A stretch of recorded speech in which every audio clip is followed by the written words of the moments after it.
I want everybody to stand up. It's time for us to stand up for something. They ain't going around called racism. They ain't going around called hate.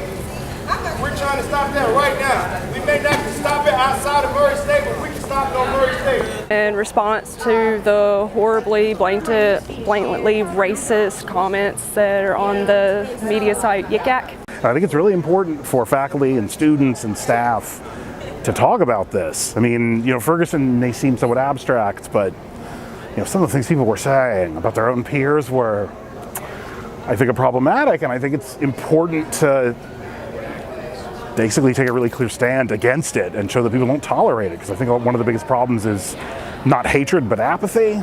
People are sort of numb, and I think people need to be provoked a little bit. I want to see interactions between people, and that's not just African American people and white people. That's our international students. Like, we all should come together. We are a circle of life. With that being said, we're a circle of color, and when we see each other, we should not be expressed, or we should not be looked at as the color of our skin, but as human beings. I would like to see our faculty engage. I think this is a topic that should be talked about. This is part of a whole series of activities. There's going to be a teach-in.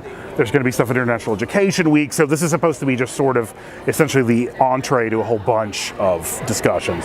A teach-in is an instance where you bring in people who will speak for an issue, some will speak against an issue, someone who will be there to give some historic and thematic context, and then you open up the floor for people to ask questions, to make statements, and to say their piece. Being able to take the general concept of ending racism and bringing people together, and then taking that to a micro level and saying, but what are we actually doing here?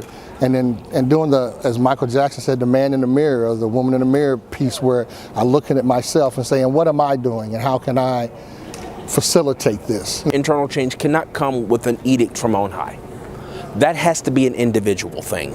And so that's one of the things that we're trying to do with regard to these teach-ins and other things, to get folks to ask themselves those questions that burn through the human soul.